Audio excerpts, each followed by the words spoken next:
Kepada sidang jemaat yang dikasih Tuhan, sebelum kita masuk dalam ibadah doa dan penyembahan, saya mengucapkan kepada kita semua, selamat sore, shalom, sejahtera Tuhan kiranya tetap dilimpahkan kepada kita semua. Mari saudara sekalian, kita menyiapkan diri, menyiapkan hati kita untuk kita masuk dalam ibadah dan kita tundukkan kepala. Bapa yang bertahta dalam kerajaan surga, di dalam nama Tuhan Yesus Kristus, Allah sesembahan dan pujaan hati kami satu-satunya, pada sore malam hari ini Tuhan, kembali kami datang kepadamu untuk membawa hidup ini beribadah kepadamu Tuhan. Dan itu sebabnya Tuhan, sebelum kami beribadah, sebelum kami memuji membesarkan nama-Mu, Tuhan, ampuni dan sucikan hati kami, supaya hidup kami layak untuk beribadah kepadamu Tuhan. Terima kasih Tuhan Yesus, terima kasih. Kami serahkan acara ibadah ini ke tangan-Mu. Kami mengundang hadirat-Mu untuk hadir di tengah-tengah ibadah kami, memberkati ibadah kami dari awal sampai pada selesainya. Seluruh pelayan-pelayan-Mu yang terkait dalam ibadah ini, bahkan alat-alat yang digunakan, Tuhan, kami serahkan ke tangan-Mu. Kiranya Tuhan memakai dan memberkati kami semua dengan berkat ilahi. Terima kasih Tuhan, terima kasih. Di saat kami beribadah, kuasa kegelapan tidak tinggal diam untuk mengganggu kami, dan itu sebabnya kami sehati panggil nama-Mu yang penuh kuasa untuk mengusirkan segala pekerjaan setan itu di dalam nama Tuhan Yesus Kristus, darah Kristus yang berkuasa. Terima kasih Tuhan, kami yakin dan percaya Engkau sudah menolong dan menyertai dalam ibadah kami, terutama di saat kami memuji membesarkan nama-Mu. Terima kasih, kami sambut ibadah ini dengan rasa ucapan syukur di dalam nama Tuhan Yesus Kristus. Haleluya, amin. Puji Tuhan, saudaraku yang dikasih Tuhan, mari kita akan menyiapkan diri kita untuk kita akan mempersembahkan puji-pujian untuk kebesaran dan untuk kemuliaan Tuhan. Mari kita akan lakukan pujian dari buku Psalm nomor 88, Yohanes 3 ayat 16. Psalm nomor 88, Yohanes 3 ayat 16.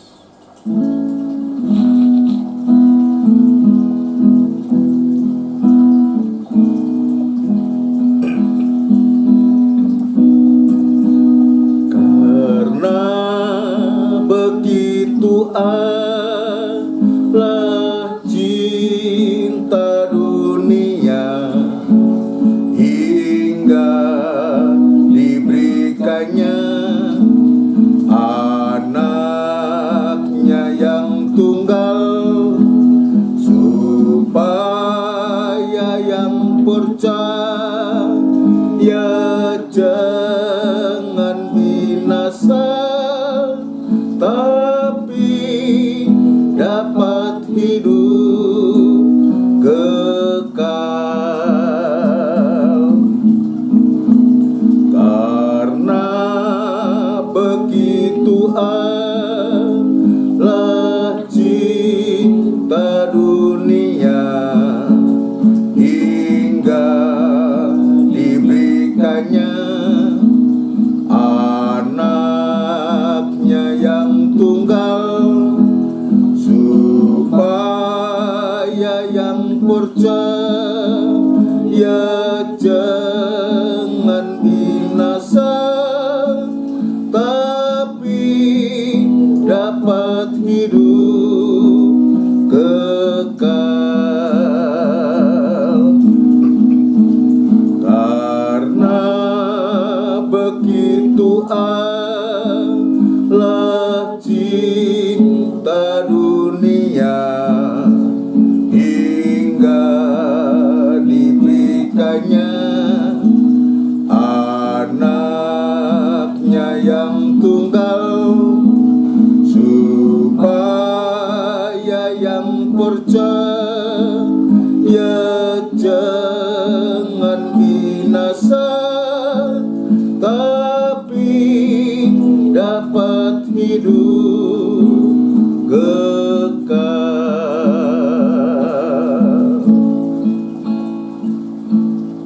Tuhan, saudara sekalian, kita manfaatkan kesempatan ini untuk kita bisa menjadi kehidupan-kehidupan yang sudah mendapatkan kemurahan Allah oleh karena kita percaya Putra yang tunggal.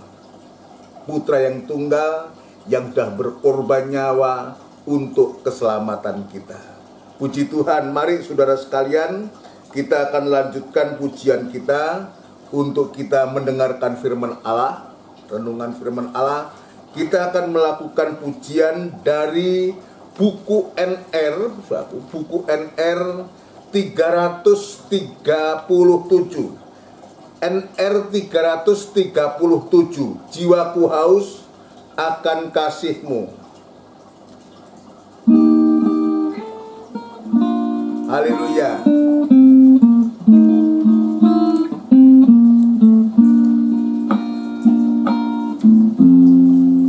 Jiwaku haus akan kasih-Mu. Jiwaku rindu akan cinta-Mu. Siramilah laman hatiku yang kering ini, agar cinta-Mu bersemi di hatiku. Jiwaku haus akan kasih-Mu. Jiwaku rindu akan cinta-Mu. Siramilah taman hatiku yang kering ini, agar cinta-Mu bersemi di hatiku. Oh Yesus kekasihku, hanyalah Kau. Nama-Mu kan kuukir di hatiku. Seumur hidupku hanya bagi-Mu, Yesus. Ku mau setia selamanya. Oh Yesus kekasihku, haleluya. Kasihku hanyalah Kau. Nama-Mu kan kuukir di hatiku. Seumur hidupku hanya bagi-Mu, Yesus. Ku mau setia selamanya. Jiwaku haus akan kasih-Mu. Jiwaku rindu akan cinta-Mu. Siramilah taman hatiku yang kering ini, agar cinta-Mu bersemi di hatiku. Oh Yesus kekasihku, oh Yesus kekasihku, hanyalah Kau. Nama-Mu kan kuukir di hatiku. Seumur hidupku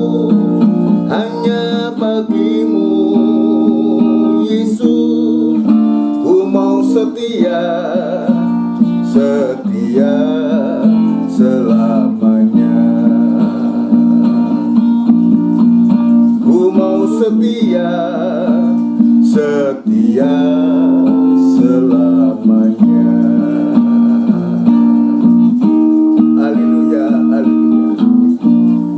Kita mau tundukkan kepala, kita akan berdoa. Bapa di surga, dalam nama Tuhan Yesus Kristus, sungguh Tuhan, kami sangat merindukan, dan biarlah Tuhan, itu merupakan janji setia kami. Mau setia kepada Tuhan sampai selama-lamanya. Itu sebabnya Tuhan tolong memberikan kekuatan, kemampuan kepada kami untuk supaya kami tetap setia kepadamu. Dan saatnya kami akan belajar lagi untuk membaca firman-Mu, untuk mendengarkan firman-Mu. Ya Tuhan, kiranya urapi dengan pengurapan yang dari surga. Terima kasih Tuhan, terima kasih. Demikian pula kami juga berdoa untuk gereja-gereja lain yang bersamaan beribadah semacam di tempat ini. Kiranya Tuhan memberikan hikmat marifat yang dari surga kepada hamba-hamba Tuhan, para gembala dimanapun mereka berada Tuhan. Terima kasih urapan yang sama Tuhan nyatakan kepada hamba-hamba-Mu semua. Terima kasih hamba tetap berserah diri kepadamu. Biar kemurahan dan belas kasihan-Mu tetap Tuhan nyatakan kepada hamba untuk mampu menyampaikan firman-Mu dengan benar dan murni, sehingga nyata Tuhan firman-Mu boleh menyucikan kami, menyatakan kekurangan kami, dan pada akhirnya mengubahkan kehidupan kami Tuhan. Terima kasih Tuhan, terima kasih kepada seluruh sidang jemaat-Mu yang saat ini berada di rumah mereka masing-masing dan menjalankan ibadah. Biar Tuhan juga menolong, Tuhan menyertai, memberikan damai sejahtera-Mu, terutama Tuhan memberikan hati yang rindu untuk merindukan Engkau. Terima kasih Tuhan. Terima kasih, kami sambut firman-Mu di dalam nama Tuhan Yesus Kristus. Haleluya. Amin. Puji Tuhan. Saudaraku yang dikasihi Tuhan, kembali saya mengucapkan kepada kita semua, Shalom, sejahtera Tuhan kiranya tetap dilimpahkan kepada kita semua. Kita bersyukur, kita berterima kasih kepada Tuhan jika sampai hari ini kita masih diberikan kesempatan waktu untuk kita bisa beribadah semacam ini. Bukan karena kuat dan gagah kita, tapi sungguh ini merupakan kemurahan Allah yang Tuhan nyatakan kepada kita. Puji Tuhan, saudara sekalian, kita di hari-hari ini sedang belajar firman Tuhan dalam tema dalam Wahyu pasal 21 ayat yang kelima, saku yang menyatakan, Ia yang duduk di atas tahta itu berkata, lihatlah, aku menjadikan segala sesuatu baru, dan firman-Nya tuliskanlah, karena segala perkataan ini adalah tepat dan benar. Ini merupakan satu tema yang besar buat kita semua, dan ini sungguh-sungguh diperlihatkan, ditonton atau dipertontonkan kepada Rasul Yohanes di Pulau Patmos, untuk dicatat, dan sekarang sudah tercatat dan dicatat untuk supaya kita bisa membaca. Dan sekarang kita bisa membaca bahwa apa yang Tuhan tunjukkan kepada Rasul Yohanes ini untuk membawa kehidupan kita, untuk sungguh-sungguh memberikan suatu perhatian yang khusus. Kata lihatlah itu artinya untuk kita memberikan suatu perhatian yang khusus bahwa Allah itu menjadikan segala sesuatu baru. Artinya tidak ada tanda-tanda yang lama, tanda-tanda kehidupan yang lama, bahkan bumi yang lama, langit yang lama, laut pun tidak ada satu. Sebab itu sudah lenyap, sudah tidak ada, dan Tuhan sudah menciptakan, menjadikan semua baru. Mulai bagaimana Tuhan memperlihatkan kepada Yohanes langit yang baru, bumi yang baru, kota yang kudus, Yerusalem yang baru, yang turun dari surga daripada Allah. Jadi betul-betul apa yang diperlihatkan ini memberikan suatu harapan. Ya, memberikan suatu harapan kepada kita di hari-hari ini. Bahwa itulah yang Tuhan tunjukkan kepada kita yang nanti akan menjadi bagian kehidupan kita ini. Puji Tuhan. Dalam kitab Kejadian, saudaraku, ya kita sedang memeriksa juga tema besarnya dalam kitab Wahyu pasal 21 ayat 5. Tetapi Allah juga, kata menjadikan itu, Allah juga gunakan ketika Allah itu menjadikan manusia, menciptakan manusia. Ya, dalam penciptaan itu dalam kitab Kejadian pasal yang pertama ayat yang ke-26 dan 27, saudaraku, ya kita akan melihat, akan membaca sejenak, saudara sekalian, ya akan membaca sejenak untuk kita mengetahui ini, saudaraku, ya puji Tuhan. Dalam kitab Kejadian pasal yang pertama ayat 26 sampai 27 begini bunyinya, berfirmanlah Allah, baiklah kita menjadikan. Jadi kata menjadikan dalam kitab Wahyu pasal 21 ini, saudaraku, juga Allah gunakan ketika Allah itu menjadikan manusia, menciptakan. Jadi menjadikan itu sama dengan menciptakan. Dia katakan, berfirmanlah Allah, baiklah kita menjadikan manusia menurut gambar dan rupa kita. Ya, jadi betul-betul ya dalam ayat 27, maka Allah menciptakan manusia itu menurut gambarnya, menurut gambar Allah diciptakannya dia, laki-laki, perempuan diciptakannya mereka. Puji Tuhan.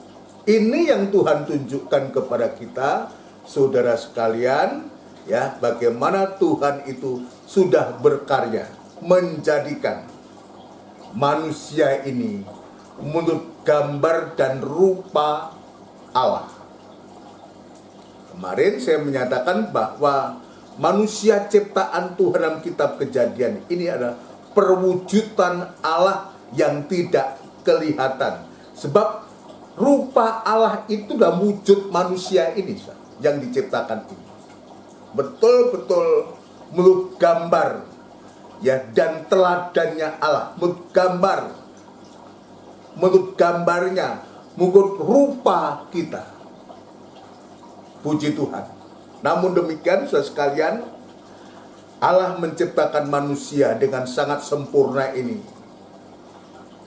Allah juga menyiapkan fasilitas, menyediakan pemeliharaan, makanan untuk dimakan, dan juga menyediakan tempat untuk dia, yaitu di Taman Eden. Begitu hebatnya manusia ciptaan Allah ini, sempurna. Dia dalam pakaian kemuliaan itu, dan rupa Allah itu diciptakan. Sehingga sekalipun telanjang, ayat mengatakan, dia tidak merasa malu. Tetapi sebaliknya, setelah manusia itu melanggar firman Tuhan, saudara sekalian, setelah manusia itu melanggar perintah Tuhan, ya, untuk tidak makan buah pohon pengetahuan ini, dan oleh karena tipu daya dari si ular itu, maka akhirnya manusia itu betul-betul menuruti apa yang diucapkan oleh ular itu, dan pada akhirnya manusia itu betul-betul jatuh dalam dosa, dan dia telanjang, dan dia menjadi telanjang. Kalau tadi sebelum jatuh dalam dosa dia telanjang, tetapi dia tidak merasa malu, ayat mengatakan. Tetapi setelah dia jatuh dalam dosa, dia telanjang dan dia merasa malu, dan dia bersembunyi. Dia berusaha untuk menutupi ketelanjangan itu. Dan dia bersembunyi. Tapi puji Tuhan, Allah tidak membiarkan manusia itu telanjang. Maka Allah berupaya mengusahakan membuatkan pakaian dari kulit binatang itu dan menyematkan kepada manusia. Tapi namun demikian, saudaraku, manusia tetap harus diusir dari Taman Eden. Sebab buah pohon pengetahuan sudah diambil. Sementara di dalam Taman Eden ada buah pohon kehidupan ini masih ada. Kalau saja manusia masih boleh tinggal di Taman Eden, tidak menutup kemungkinan. Sebab firman Allah berkata demikian, maka manusia itu juga akan memakan buah pohon kehidupan ini yang membuat dia hidup selama-lamanya. Tetapi hidup selama di dalam dosa, dan Tuhan Allah tidak menghendaki itu, maka Allah mengusir manusia itu. Mengusir manusia itu keluar dari Taman Eden, dan setelah itu maka Taman Eden itu dijaga dengan 2 kerubium, dengan pedang yang menyambar-nyambar, untuk supaya manusia tidak kembali ke Taman Eden. Dan manusia harus dengan telanjang, dengan bersusah payah itu harus berjuang dan memperjuangkan hidupnya. Dan akibat dari perbuatan dosa itu, kemarin saya mengatakan, maka bumi pun dikutuk. Susah payah untuk mencari nafkah, sampai manusia itu harus kembali kepada tanah. Jadi sampai sepanjang hidupnya manusia sampai mati kembali kepada tanah. Tanda sengsara itu, tanda penderitaan itu ada pada manusia berdosa. Dan akibat dari Adam dan Hawa melanggar firman Allah, jatuh dalam dosa ini, mengakibatkan semua kita manusia ini. Oleh karena satu orang ini, akibatnya juga kepada kita semua. Tapi syukur, terima kasih kepada Tuhan, 2000 tahun yang lalu, saudara sekalian, 2000 tahun yang lalu, maka oleh karena kasihnya Allah terhadap manusia,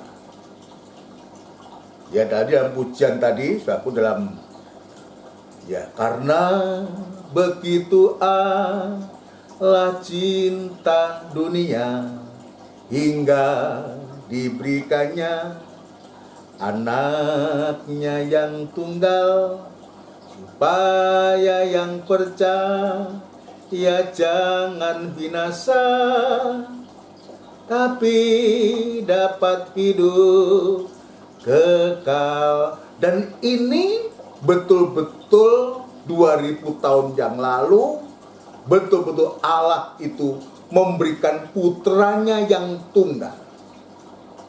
Bagaikan dia merelakan putranya untuk terkena pedang, saudara, di atas kayu salib itu. Dan ketika di atas kayu salib itu, dia menyerahkan nyawanya, satu. Dan di saat itu, tabir di bait Allah itu terbelah, terkoyak menjadi 2, dari atas, dari ke bawah. Artinya, jalan masuk ke ruangan maha suci, jalan masuk ke Taman Eden atau Firdaus itu terbuka lagi lewat kematian Yesus Kristus. Amin, saudaraku. Ini yang Tuhan tunjukkan kepada kita. Ya, ini yang Tuhan tunjukkan kepada kita. Ada jalan untuk kita kembali kepada Firdaus, bahkan kembali ke kota Yerusalem yang baru, kembali kepada langit yang baru, bumi yang baru, kota kudus Yerusalem yang baru, yang turun dari surga, itu menjadi bagian kehidupan kita.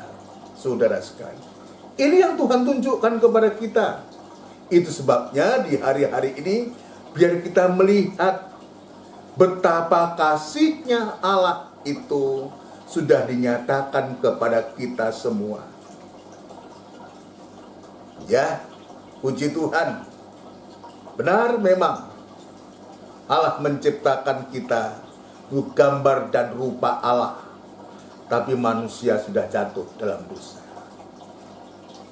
Tidak ada harapan, tapi Tuhan Yesus sudah memberikan satu harapan kepada kita.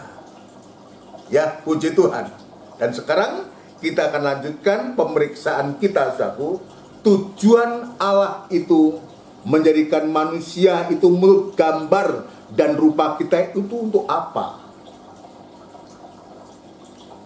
Ini kita lanjutkan kembali kepada kitab Kejadian itu, saudara. Untuk apa Allah itu menciptakan manusia menurut gambar dan rupa kita itu, rupa Allah itu? Ternyata kita bisa melihat ayat 26, supaya mereka berkuasa atas ikan-ikan di laut, burung-burung di udara, dan atas ternak, dan atas seluruh bumi, dan atas segala binatang melata yang merayap di bumi. Jadi manusia diciptakan gambar dan rupa Allah itu tujuannya untuk menguasai. Berkuasa itu menguasai, mengendalikan, mengatur. Jadi arti menguasai itu. Untuk menguasai apa? Berkuasa atas apa? Di sini disebutkan ikan-ikan di laut, itu pertama. Yang kedua, burung-burung di udara, dua. Dan yang ketiga, segala binatang melata yang merayap di bumi. Ini harus dikuasai oleh manusia yang diciptakan, dijadikan menurut gambar dan rupa Allah. Tapi sayang, tadi kembali, manusia sudah jatuh di dalam dosa. Manusia sudah melanggar firman Allah. Manusia sudah tidak ada kekuatan, tidak ada kemampuan apa-apa, tidak dalam kemuliaan Tuhan. Tapi manusia sudah hidup di dalam dosa dan kejahatan. Sehingga yang terjadi, saudaraku, yang terjadi adalah justru sebaliknya. Justru sebaliknya. Bukan manusia menguasai tiga binatang ini, saudaraku. Nanti ini tiga macam binatang ini, saudaraku. Dalam kitab Wahyu itu sudah menjadi buas semua, menjadi tiga binatang buas. Tapi sebaliknya, justru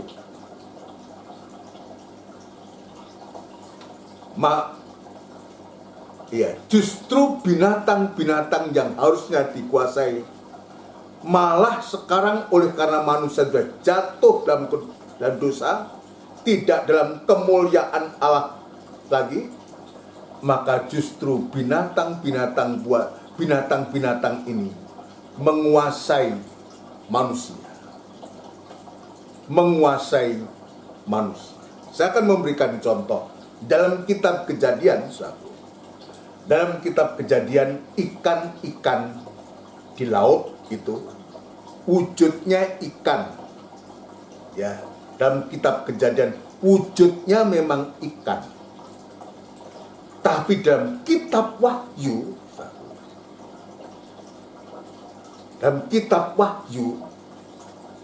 itu sudah menjadi binatang buas,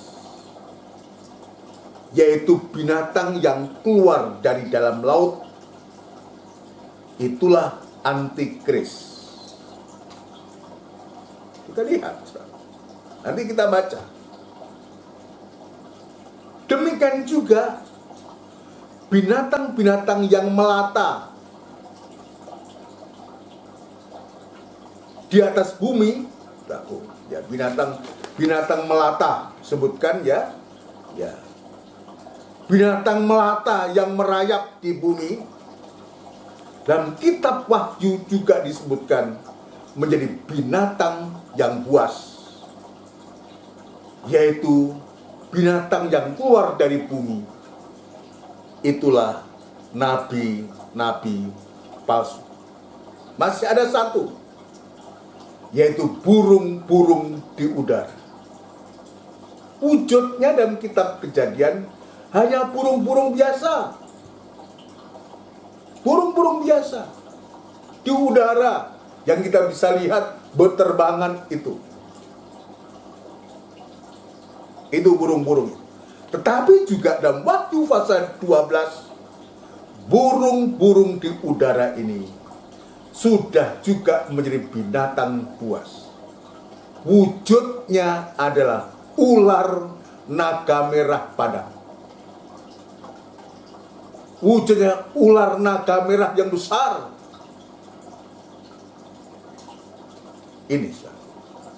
Ini berbahaya sekali. Itu sebabnya saudara sekalian, di hari-hari ini, saudara sekalian, oleh kemurahan Tuhan, kita masih diperlihatkan apa yang akan terjadi, yang sudah terjadi dalam kitab Wahyu. Ya, wujudnya dalam bentuk ikan, burung, dan binatang yang melata. Tapi sekarang kita diperhadapkan dengan binatang buas. Binatang-binatang dari menjadi buas, menjadi binatang buas semua. Yang juga binatang-binatang buas ini akan memusuhi umat manusia, termasuk memusuhi anak-anak Tuhan, umat Tuhan. Ya, ingin juga menghancurkan seperti ular itu menghancurkan manusia dengan tipu daya yang begitu licik. Dalam kitab Kejadian pasal yang ketiga, sampai manusia itu jatuh, Hawa itu jatuh dalam dosa karena dia sudah keblitok, ditipu oleh lihainya ular ini. Nah, ini untuk memberikan pencerahan kepada kita, pengertian kepada kita. Ini loh yang sekarang harus dihadapi. Ya, itu sebabnya kita bersyukur, kita berterima kasih, saudara sekalian. Maka 2000 tahun yang lalu, 2000 tahun yang lalu, Yesus itu sudah menang dari segala musuh. Bahkan musuh yang terakhir yang dikalahkan oleh Yesus itu ada kematian. Ini musuh yang terakhir, ya, yang dikalahkan oleh Tuhan itu. Maut itu. Ketika dia di atas kayu salib itu, dia memberikan kemenangan dan kemenangan kepada kita. Memberikan suatu harapan kepada kita. Orang-orang yang percaya dan menerima dia sebagai Tuhan dan Juru Selamatnya. Ini kita bisa melihat, sebab kita menyadari bahwa setan dengan antek-anteknya itu belum dihukum sampai sekarang.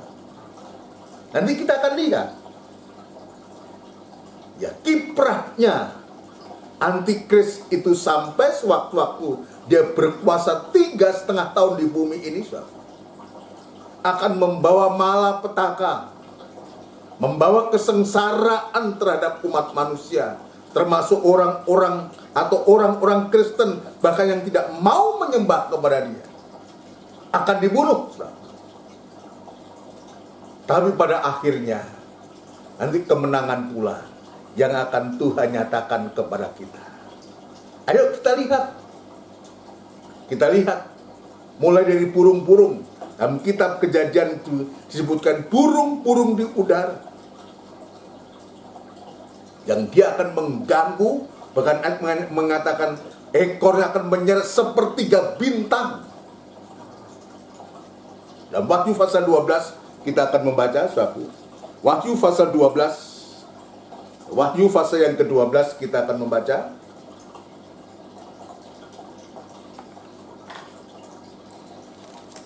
Wahyu pasal 12. Dan Wahyu pasal 12 ini ada dua tanda. Dua tanda yang berbeda, sama-sama di langit tetapi berbeda. Ya, tanda yang ada di langit yang pertama ini ayat pasal 12, Wahyu pasal 12 ayat yang pertama.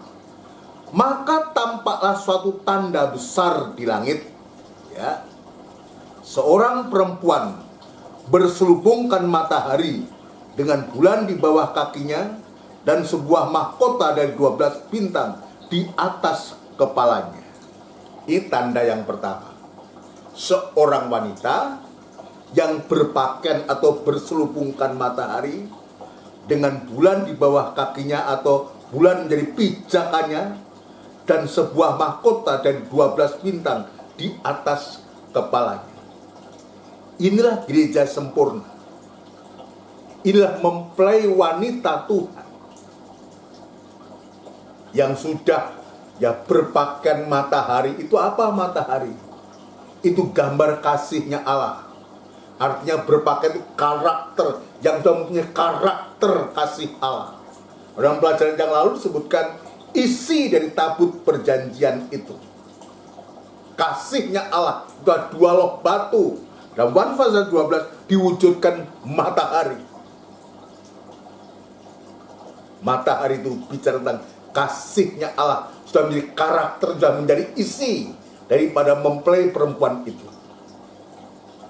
Saudara sekalian, dasarnya, pijakannya bulan, itulah ketebusan anak Allah. Saudara sekalian, dan mahkotanya, sebuah mahkota dari 12 bintang ini, itulah karunia dari Roh Kudus. Itu sudah melengkapi gereja sempurna atau menjadi sandang atau pakaian kelengkapan daripada mempelai perempuan itu, saudara sekalian.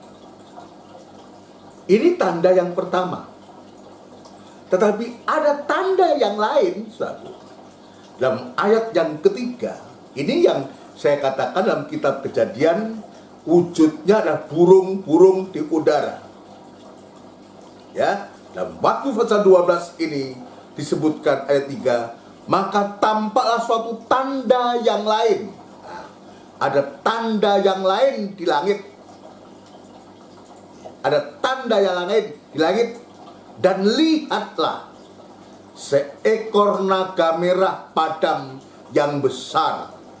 Ini dalam kitab Kejadian disebutkan burung-burung di udara. Ya, di udara ini pusatnya, markasnya demon-demon, roh-roh di udara. Tapi sekarang di sini, di langit ada tanda yang lain. Seekor naga merah padam yang besar, berkepala 7 dan bertanduk 10, dan di atas kepalanya ada 7 mahkota, dan ekornya menyeret sepertiga dari bintang-bintang di langit dan melemparkannya ke atas bumi. Siapa bintang-bintang ini? Ini gambar dari anak-anak Tuhan yang bisa diseret oleh ekornya ular naga ini. Itu sebabnya hati-hati ini mengingatkan kita. Ya, mengingatkan kita.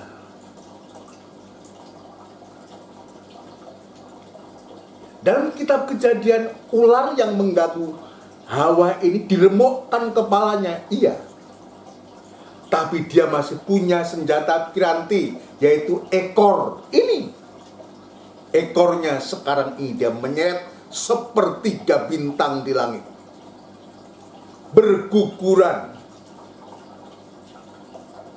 akibat dari sabetan dari ekor naga ini. Ini menunjukkan kepada kita. Itu sebabnya biar kita satu dari bintang-bintang yang melekat.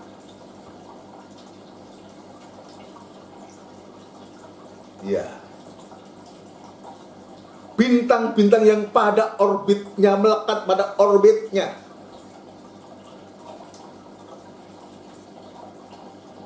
Ya. Puji Tuhan. Ini mengingatkan kita, masih ada bintang-bintang yang terseret. Gambar anak-anak Tuhan, ulah daripada ular naga ini begitu hebat. Gerak dari ular naga ini begitu hebat.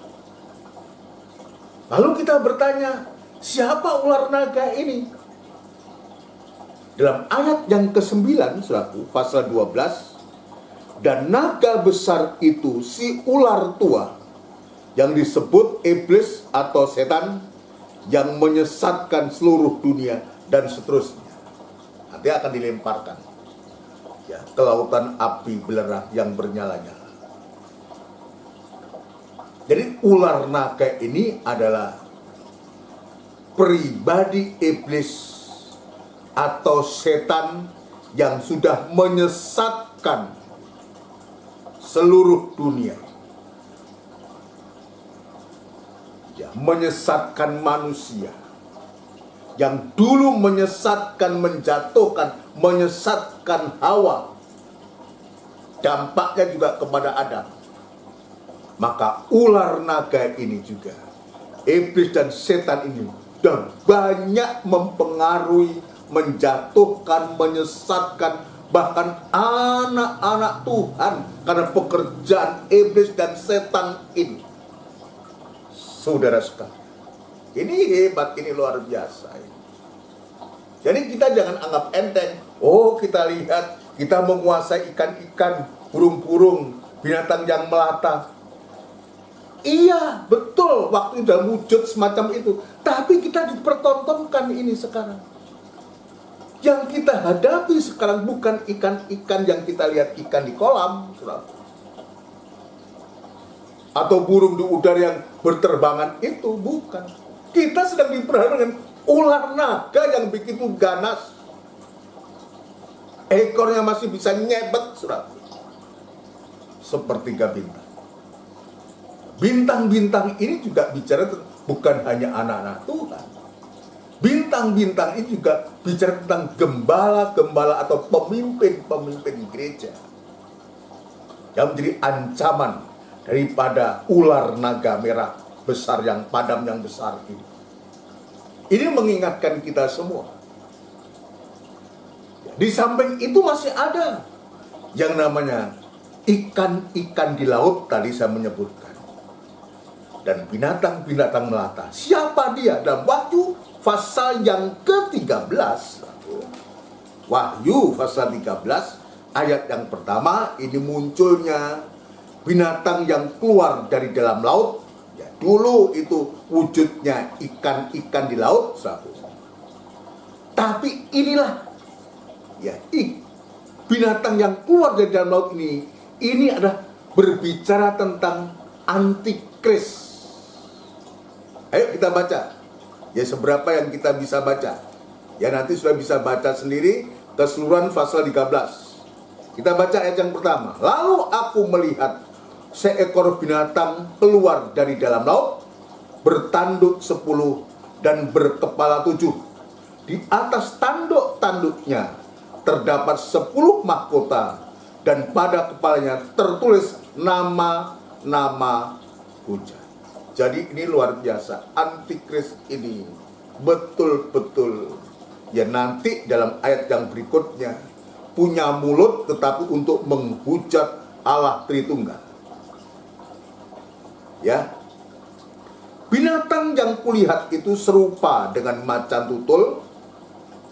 Ini yang diperlihatkan, yang dilihat oleh Rasul Yohanes. Ya. Serupa dengan macan tutul. Kakinya seperti kaki beruang, dan mulutnya seperti mulut singa yang mengaum. ya, menunjukkan suaranya yang mengerikan, yang ganas, saudara sekalian, yang membuat takut, membuat khawatir. Ini luar biasa, saudara sekalian, yang terjadi pada, ya, ini merupakan ancaman yang dahsyat ini. Ya, puji Tuhan. Selanjutnya, dan naga itu memberikan kepadanya kekuatannya dan tahtanya dan kekuasaannya yang besar. Ya, loncat ayat yang kelima. Dan kepada binatang itu diberikan mulut yang penuh kesombongan dan hujat. Kepadanya diberikan juga kuasa untuk melakukannya 42 bulan lamanya. Itu sama dengan 3,5 tahun, ya. Lalu ia membuka mulutnya untuk menghujat Allah, menghujat namanya dan kemah kediamannya dan semua mereka yang diam di surga. Ini antikris ini, sudah punya mulut, bukan mulut untuk memuji Tuhan, tapi mulut untuk menghujat Allah Tritunggal. Ya, menghujat Allah, menghujat namanya Yesus dan kemah kediamannya. Itulah Roh Allah, Roh Kudus, dan semua mereka yang ada di surga. Ini hati-hati, saudara. Tuhan juga memberikan mulut kepada kita, tapi jangan mulutnya antikris, seperti mulutnya antikris yang penuh dengan kesombongan dan hujat. Tapi justru Tuhan memberikan mulut kepada kita, biar mulut kita itu tidak seperti mulutnya binatang itu. Itulah antikris itu, yang suka menghujat Allah, menghujat namanya, dan menghujat Allah Roh Kudus, Allah Tritunggal. Dia hujat habis, dan semua orang yang ada di surga. Ini mengingatkan kita memulai menggunakan mulut ini untuk berkata benar, ya di atas ya, tidak di atas tidak. Kalau ya katakan ya, kalau tidak katakan tidak. Artinya belajar untuk berkata jujur, berkata benar. Jangan mulut kita dipakai oleh antikris untuk menghujat, untuk menghakimi, untuk mengadili. Nanti sewaktu-waktu kita akan bisa menghujat Allah, menghujat namanya, menghujat tempat kediamannya, dan semua orang yang ada di surga.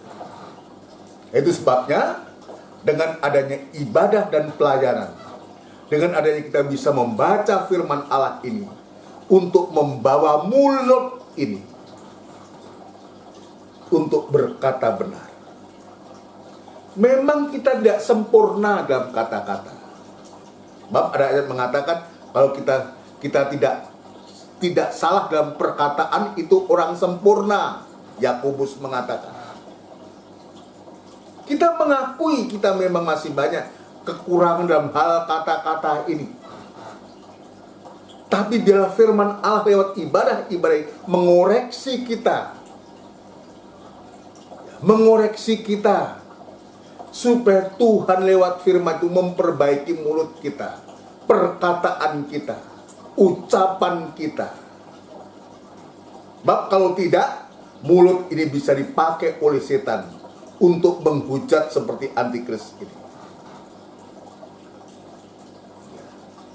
Tadi saya katakan bahwa antikris ini ya mendapatkan suatu kekuatan, mendapatkan tahta, bahkan kekuasaan daripada ular naga. Maka kuasa dari ular naga ini yang diberikan kepada antikris itu, binatang yang kuat dari dalam laut ini, nanti juga akan dilanjutkan, diteruskan lagi. Kepada siapa? Binatang yang keluar dari dalam bumi. Dalam kitab Kejadian, binatang yang melata di atas bumi. Ayat yang ke-11. Ya, ayat yang ke-11.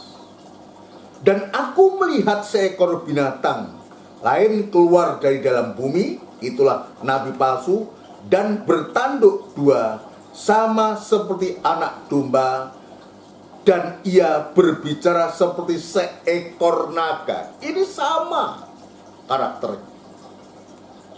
Wujudnya seperti anak domba, ya seekor domba, suatu anak domba, tetapi ia berbicara seperti ular naga, seperti seekor naga.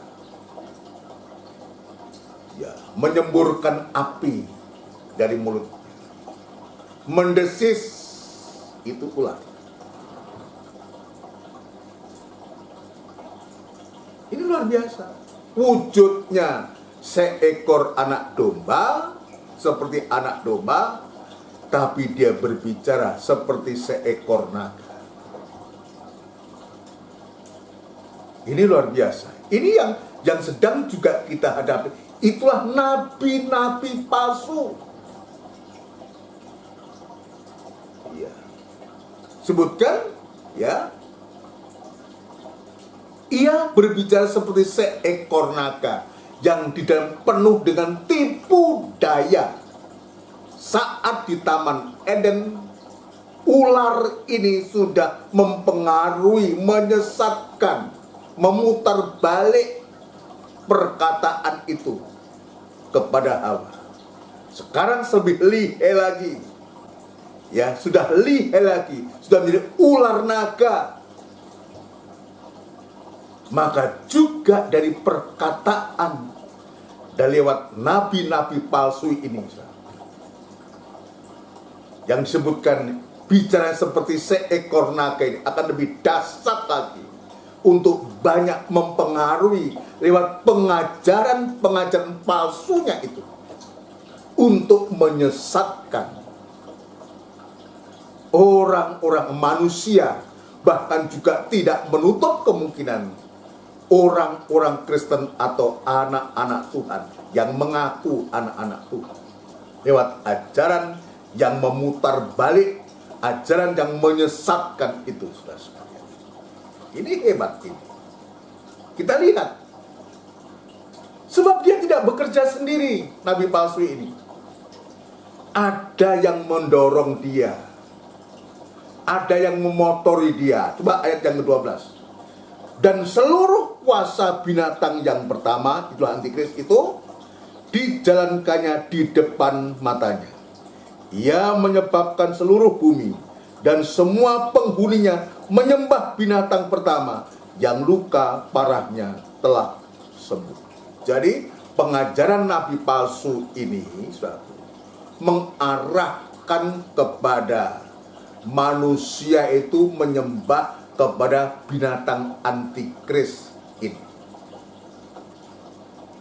Dan ayat selanjutnya, kalau tidak mau menyembah patungnya, menyembah binatang itu, ayat mengatakan atau loncat selaku ayat 15, dan kepadanya diberikan kuasa untuk memberikan nyawa kepada patung binatang itu, sehingga patung binatang itu berbicara juga dan bertindak begitu rupa, sehingga semua orang yang tidak menyembah patung binatang itu dibunuh.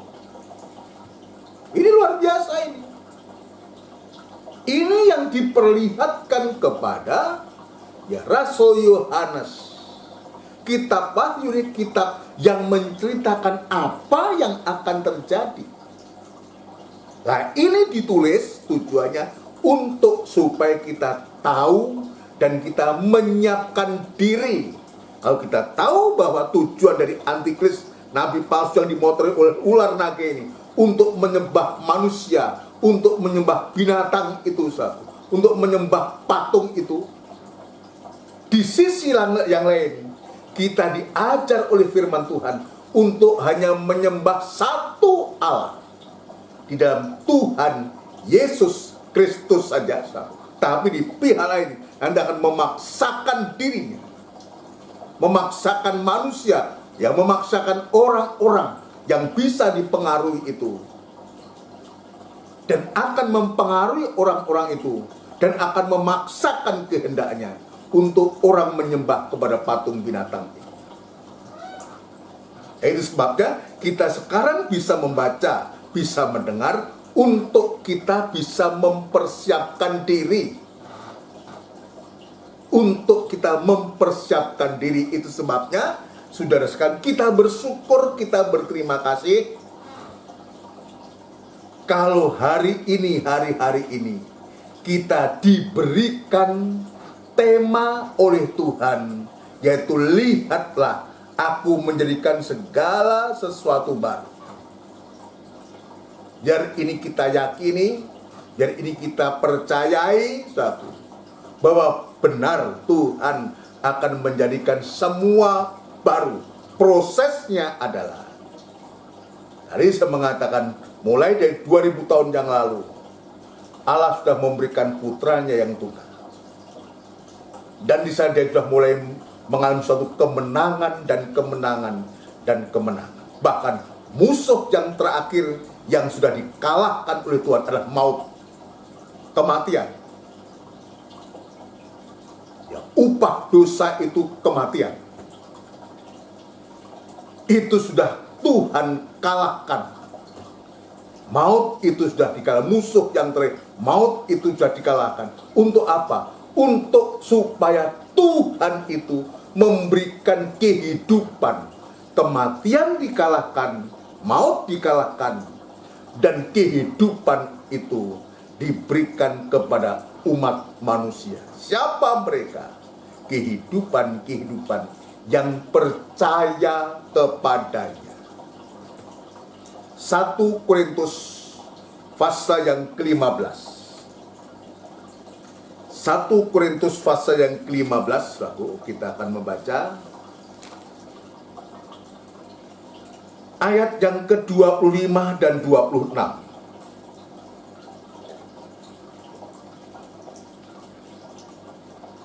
Karena ia harus memegang pemerintahan sebagai raja sampai Allah meletakkan semua musuhnya di bawah kakinya.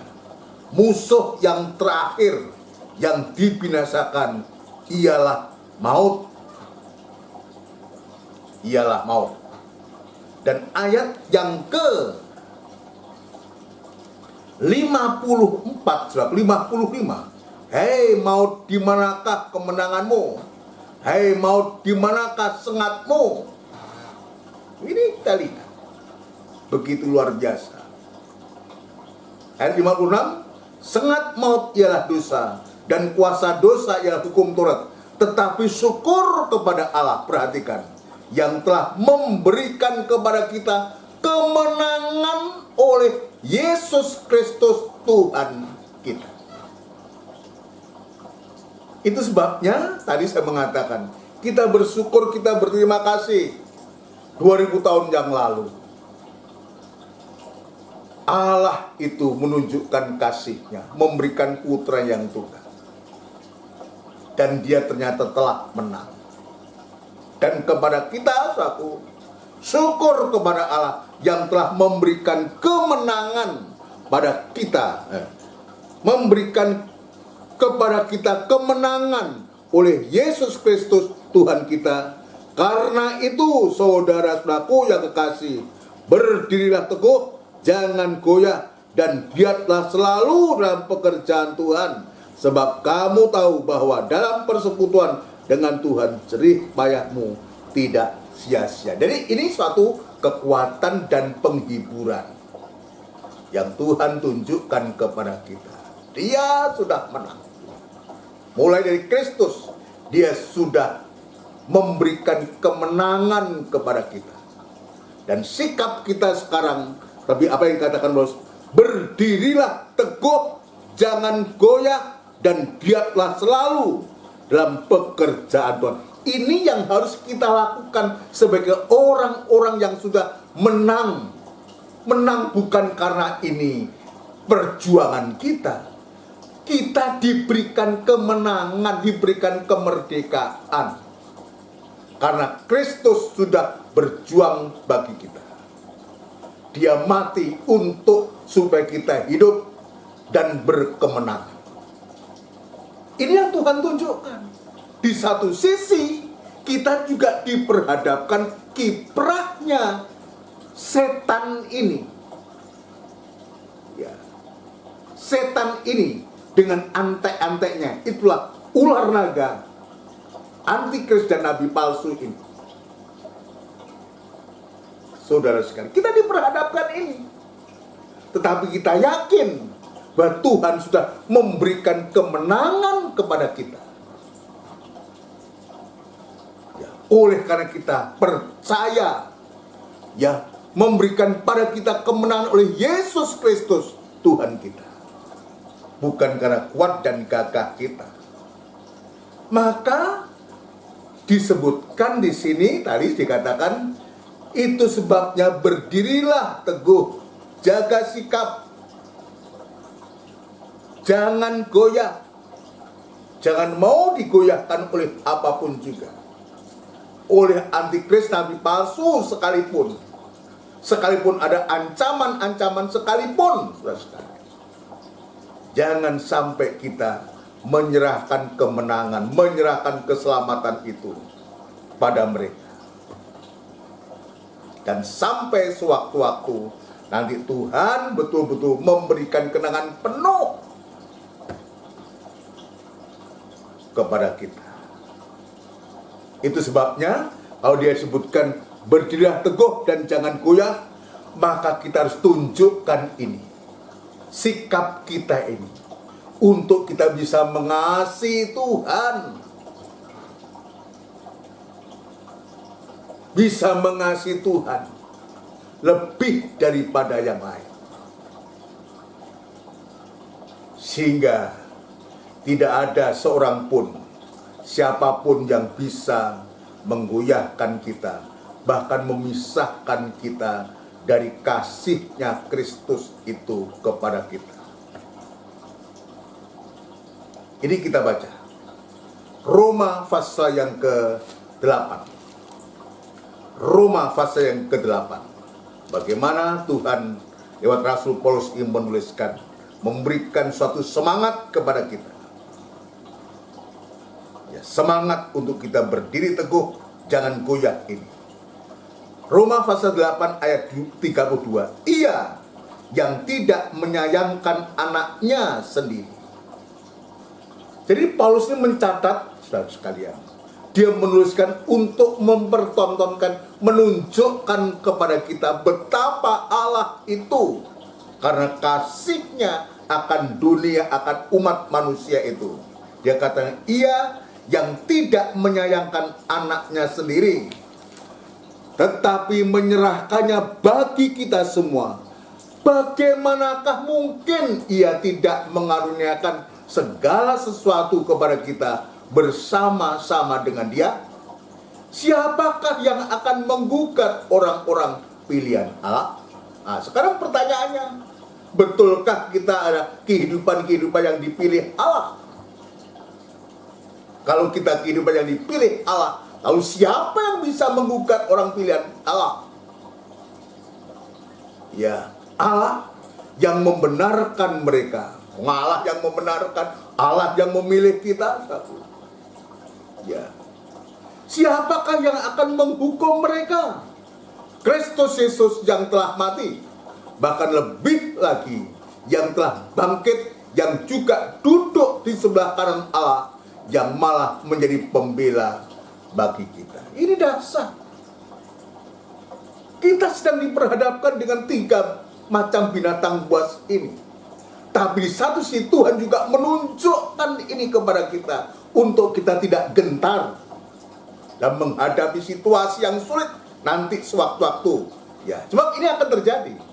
Dalam kitab Wahyu itu, kitab yang menceritakan apa yang akan terjadi. Maka Tuhan persiapkan ini. Ya, Tuhan persiapkan, ya. Siapakah yang akan memisahkan kita dari kasih Kristus? Penindasan atau kesesakan atau penganiayaan atau kelaparan atau ketelanjangan atau bahaya atau pedang? Seperti ada tertulis, oleh karena engkau kami ada dalam bahaya maut sepanjang hari, kami telah dianggap sebagai domba-domba sembelihan. Tetapi dalam semuanya itu kita lebih daripada orang-orang yang menang oleh Dia yang telah mengasihi kita. Puji Tuhan. Ya.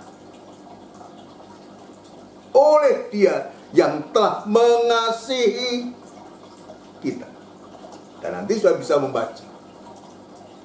Jadi dalam hal ini, maka kita tidak perlu ragu. Ya, kita harus tahu sampai Yesus memberikan nyawa. Bahkan Dia menjadi pembela kita. Maka yakin bahwa ya, penindasan atau kesesakan atau penganiayaan kelaparan tidak akan bisa memisahkan kita dengan kasih-Nya Kristus. Sekalipun nanti sewaktu-waktu kita diperhadapkan dengan 3 binatang buas ini, naga, antikris, dan nabi palsu ini, kita biar tetap kokoh berdiri. Ya, biar kita menempatkan diri di hadapan Allah ini seperti domba-domba yang siap untuk disembelih. Domba-domba yang tidak ada kekuatan kemampuan apa-apa, tapi dia punya suara. Bukan suara untuk menghujat, tapi suara untuk mengembek, suara untuk bisa menyembah, memuliakan Tuhan. Disitulah letak pembelaan Tuhan terhadap kita sampai sewaktu-waktu satu, baik antikris, baik nabi palsu itu ditangkap nanti, dan sekaligus ular naga itu akan dihukum, dilemparkan ke lautan api yang menyala-nyala. Dan betul-betul apa yang diucapkan oleh Allah dan didengar oleh Rasul Yohanes Pembaptis dengan kalimat, lihatlah aku menjadikan segala sesuatu yang baru. Kenapa? Sebab penggoda, penghalang yang membuat kehidupan itu kacau balau itu sudah tidak ada. Dan Tuhan betul-betul menjadikan segala sesuatu baru. Dan itu dipersiapkan, itu diucapkan, dan itu ditulis untuk supaya kita membaca dan mengerti bahwa sesungguhnya itulah yang Tuhan sediakan untuk kita. Itulah yang Tuhan sediakan untuk kita. Saya akan tunjukkan lebih dulu ya bagaimana akhirnya ya binatang itu ditangkap ya oleh penunggang kuda putih itu, dan dia dilemparkan ke lautan api. Wahyu pasal yang ke-19. Wahyu pasal ke-19. Ayat yang ke-20, kita langsung ayat 20, nanti sudah bisa membaca ayat yang ke-11 mulai, atau tampilnya kuda putih dengan penunggangnya itu, itulah yang disebutkan yang setia dan yang benar. Itulah Kristus Yesus yang sudah menang tadi dan mengalami kemenangan itu. Ayat 20. Maka tertangkaplah binatang itu, itulah antikris, dan bersama-sama dengan dia nabi palsu yang telah mengadakan tanda-tanda di depan matanya, dan dengan demikian ia menyesatkan mereka yang telah menerima tanda dari binatang itu, yaitu tanda binatang itu dicap dengan angka 66. Jadi binatang itu antikris, nabi palsu, dan orang-orang yang sudah memakai tanda ya, tanda dari binatang itu dan yang telah menyembah patungnya, keduanya dilemparkan hidup-hidup ke dalam lautan api yang menyala-nyala oleh belerang. Jelas ujungnya, akhirnya baik antikris, nabi palsu, dan pengikut-pengikutnya dilemparkan hidup-hidup ke dalam lautan api yang bernyala-nyala oleh belerang. Lalu bagaimana ular naga, iblis dan setan itu? Bab dia motornya, kalau dia tidak dihukum, dia akan bisa saja berbuat sesuatu. Tapi ayat, ya dalam pasal 20 ayat yang ke-10, ini iblis dihukum, ini perikopnya. Pasal 20 ayat 10, dan iblis yang menyesatkan mereka, yaitu iblis, setan, si ular tua tadi, dilemparkan ke dalam lautan api dan belerang, yaitu tempat binatang dan nabi palsu itu, dan mereka disiksa siang malam sampai selama-lamanya. Pada akhirnya, tetap kita bertahan, kita tetap setia kepada Tuhan, kita tidak goyah, tetap berdiri teguh, betul-betul kemenangan itu menjadi bagian kita. Sebab Allah itu berperang ganti kita. Dia pembela kita. Dia pendoa kita. Dia imam besar yang menolong kita. Puji Tuhan, saudara sekalian. Ya, ini dahsyat, ini luar biasa. Ya, ini luar biasa. Sehingga dengan adanya ular naga, si ular naga, si iblis itu, binatang itu, antikris dan nabi palsu dan pengikutnya, dihukum, dilemparkan ke lautan api belerang. Itu merupakan penghukuman atau kematian yang kedua, hukuman kekal, Maka sungguh-sungguh dari kehidupan kita yang dibela oleh Tuhan ini, ya, Tuhan sudah menyiapkan bumi bersama segala isinya, termasuk setan, nabi palsu dan iblis, dihukum, lenyap, Maka langit baru, bumi yang baru, kota kudus Yerusalem baru yang turun dari surga itu akan nyata menjadi bagian kehidupan kita. Maka penggenapan dari apa yang dilihat oleh Yohanes, aku menjadikan segala sesuatu baru, ini betul-betul menjadi kenyataan. Dan kita betul-betul akan nyaman bersama-sama Tuhan. Di mana aku berada, di situ pun kamu berada. Biar kita bersyukur di hari-hari ini. Kita berterima kasih kepada Tuhan. Kenapa?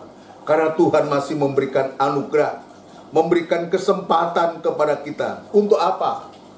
Untuk kita bisa menikmati anugerah kemurahannya. Puji Tuhan. Kita akan lakukan ujian dari Psalm nomor 58. Oh, betapa besar anugerahmu. Psalm nomor 58.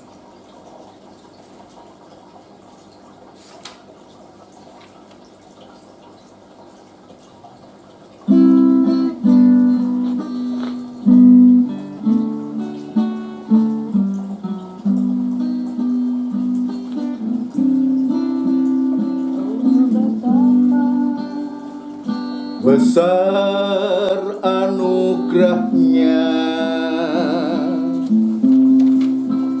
oh amat tinggi hikmatnya,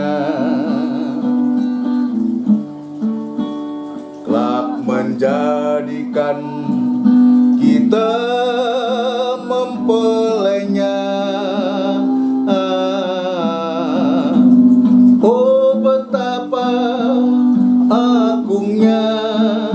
Kasih Allah, oh betapa besar anugerahnya,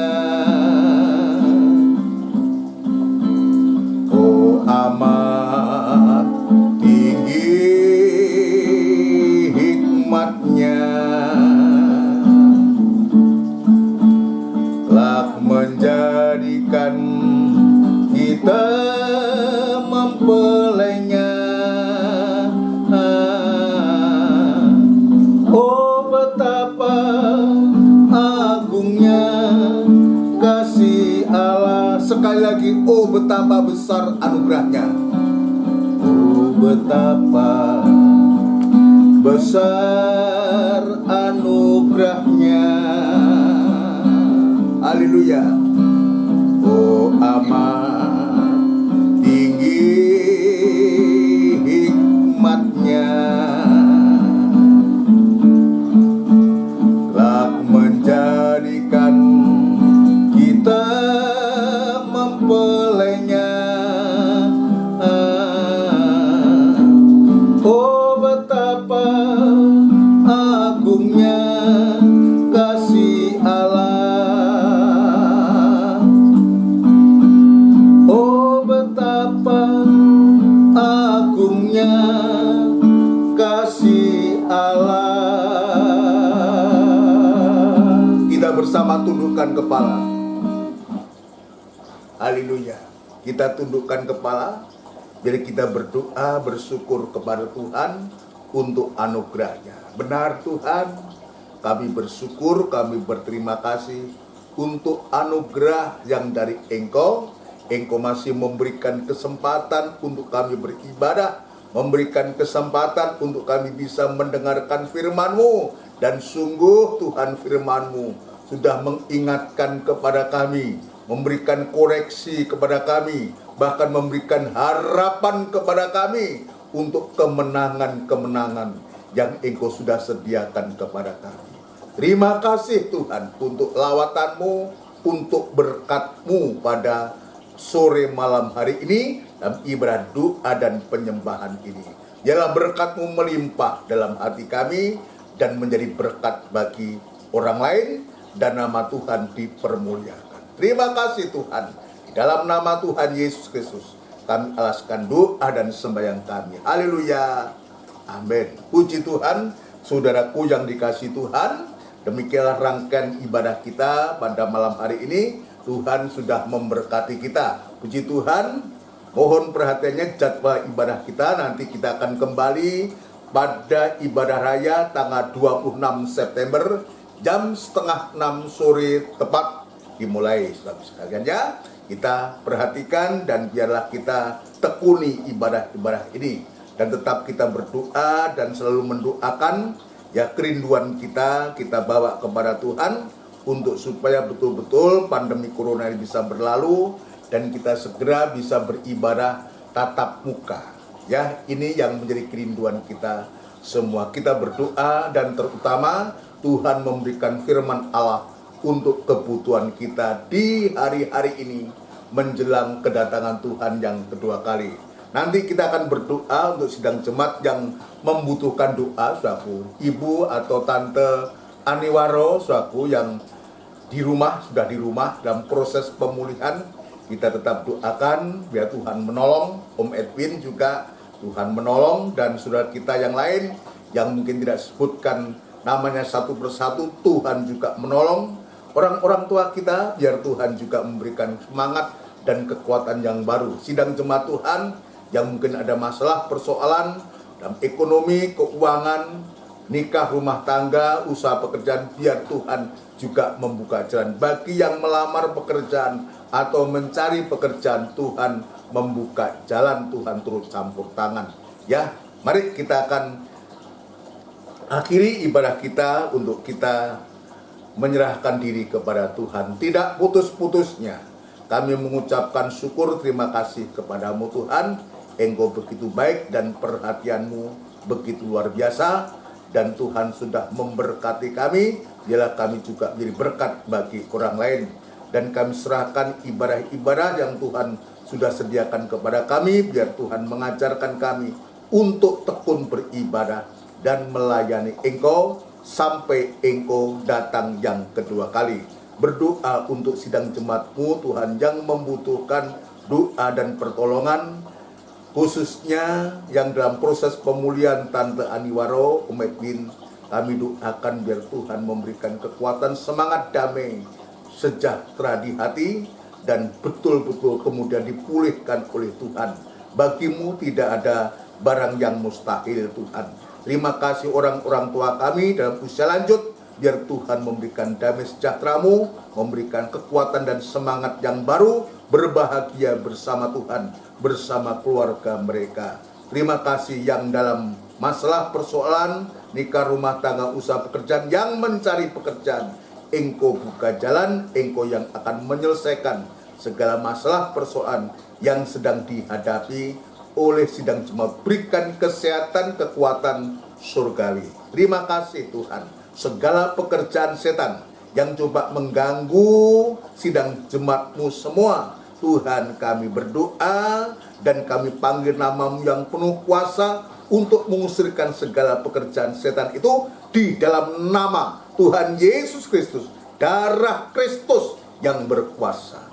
Terima kasih Tuhan. Terima kasih. Berdoa pula untuk bangsa dan negara kami, Republik Indonesia yang kami cintai. Ya Tuhan, senantiasa kami bawa di dalam doa, terutama para pemimpin-pemimpin kami, mulai dari Bapak Presiden, Wakil Presiden, jajaran menteri, pejabat tinggi negara di pusat, di daerah, TNI, Polri. Tuhan, biarlah Engkau memberikan semangat bau-membau untuk menghadapi masalah yang sedang bangsa kami ini hadapi. Tuhan, memberikan hikmat, kekuatan surgawi, sehingga kebijakan-kebijakan yang diambil itu sungguh-sungguh akan memberikan kesejahteraan, kenyamanan kepada seluruh rakyat Indonesia kami ini. Terima kasih Tuhan.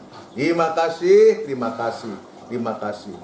Ntar kami akan berpisah, akan beristirahat malam. Tuhan, kami serahkan hidup kami ke tangan Tuhan. Saudaraku yang kasih, ya rahmat, anugerah, cinta yang besar yang datang dari Allah Bapa, Sang Putra dan Roh Kudus, yang sepenuhnya di dalam nama Tuhan Yesus Kristus menyertai, memberkati kami mulai saat ini sampai Maranatha, Yesus datang yang kedua kali. Terima kasih Tuhan. Terima kasih di dalam nama Tuhan Yesus Kristus. Haleluya. Amin. Puji Tuhan, saudara sekalian. Selamat malam buat kita semua. Selamat beristirahat. Sehat selalu. Amin.